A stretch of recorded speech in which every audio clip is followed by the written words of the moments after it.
creatives, and welcome back to my channel and day 10 of the 12 Designs of Christmas, where we are going to be creating a recipe book cover for all of your yummy Christmas recipes. So we're going to start with the rectangle tool, and I'm going to make that a nice deep dark Christmassy green. I'm going to duplicate that rectangle and resize it smaller and center it and fill it with white. Then we're going to name the recipe book cover, and I think we're going to do something cute. Let's call it Christmas Confectionery. I'm just rifling through some of those fonts till I see my favorite one, the Al Fresco font. I'm going to make sure I position it correctly about in the center and then make it a nice bright Christmas red. Sticking very traditional with this. And then I'm going to make sure that we have a cute little accent decoration using holly, because it's classic Christmas. So I'm going to create the holly leaf out of 2 squares. Select one of the corners from the second square and elongate it so it looks more like kind of like a Minecraft holly leaf, I guess you would say. And then I duplicated that shape and put them next to each other. Flipped them upside down, technically, and then I put it in between the words Christmas and confectionery.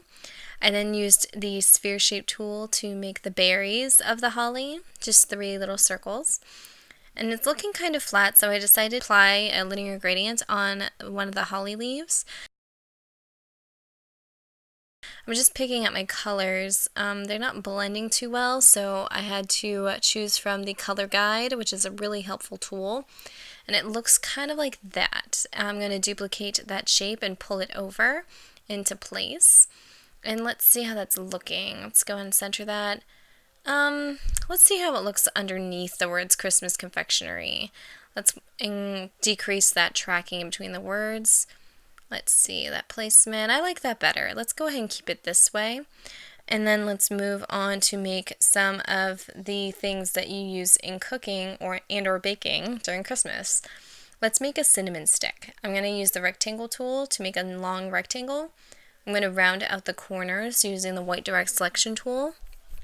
And then I'm going to apply a linear gradient on this as well using the tan color and a dark brown color. I realized after I started placing it that I need to invert the colors, so it's going to be the light tan on the outside and then the dark brown on the middle, so it makes it look like a cinnamon stick would. I put that on an angle, I think like 20 something degrees, 25 degree angle there.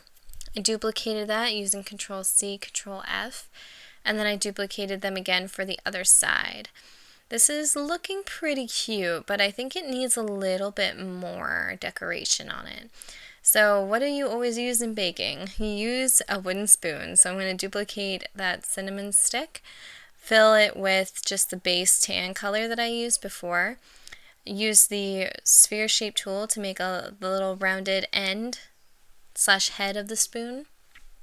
And I'm making sure that I just fine-tune the details using the white direct selection tool. It doesn't really look too much like a spoon, so I decided to add a circle with the sphere shape tool in the center and applied a radial gradient on it with a deep shadow in there, so it looks more like a spoon would, like a wooden spoon with a shadow in the middle. And then I remembered that every wooden spoon has like this little hole at the end so you can hang it up. So I used the sphere shape tool to make a little white filled circle at the bottom, and then I shape builded that out of the spoon. I then duplicated the spoon using Control C, Control F, and put it on the other side so it looks like kind of like knives almost, but they're spoons. Get it? I decided then to add another decoration onto this recipe book cover. And one thing that we always make during Christmas holidays is gingerbread men. So what's a recipe book without gingerbread men? I decided to duplicate that cinnamon stick and create the legs of the gingerbread man. Use the sphere tool to make the little gingerbread man belly. And then I duplicated the rounded rectangles again for the arms, and then I remembered that gingerbread men are usually more rounded, so I ex-nayed that idea and just used the sphere tool to make a whole bunch of ovals, starting with the arms, and then I did the same thing with the legs, but made the legs a little bit longer and a little bit wider. And I'm just getting those all into exactly where I want them, utilizing the Control-C and Control-F, which is a paste in place keyboard shortcut, just to make this process a whole lot faster. I then pathfinded, united the entire shape of the gingerbread man, and I used the sphere shape tool to make the head there.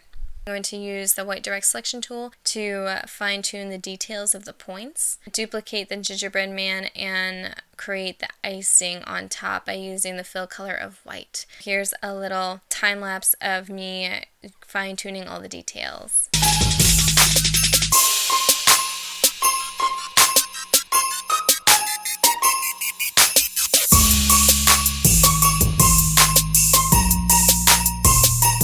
Okay, now that we have the icing all set in place, I'm going to create a cute little bow because I want this to be a gingerbread woman. And I decided to use the sphere tool to make the shapes of the bow and then make the face using the sphere shape tool again to make two little eyes and a mouth. I pulled the middle points down using the white direct selection tool for the mouth to make it look like a smile. Pen tool to make a little icing squiggly for the hands and the feet.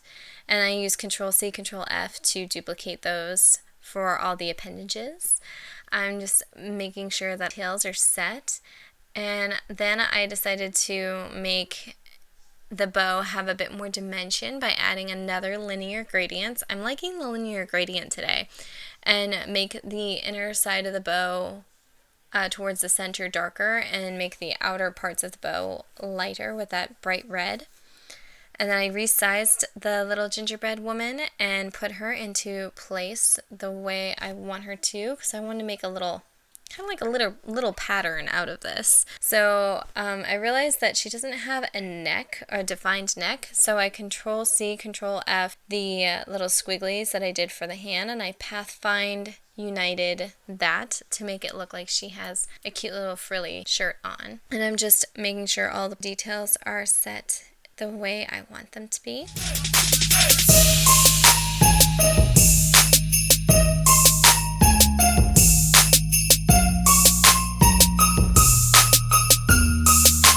I then duplicated the gingerbread woman and put one on the other side, and then I put two towards the bottom as well, utilizing Control-C, Control-F on the keyboard.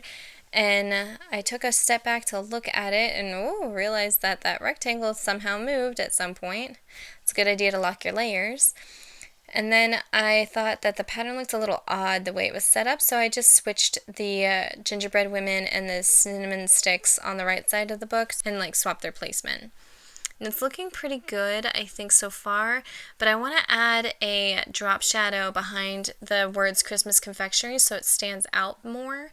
And I decided to use that dark red color that I have in my swatches panel, so it doesn't stand out so much, but just enough. And then for the last final detail, I added a highlight on top of the holly berries by duplicating one of the berries and then duplicating that sphere shape again and shape building away what I don't need and making that highlight the lightest pink I can find just so it stands out a little bit and gives it a little bit of dimension, and just made sure that that was set in place. And this is our recipe book cover. I hope you guys enjoyed this video, and I will see you for day 11.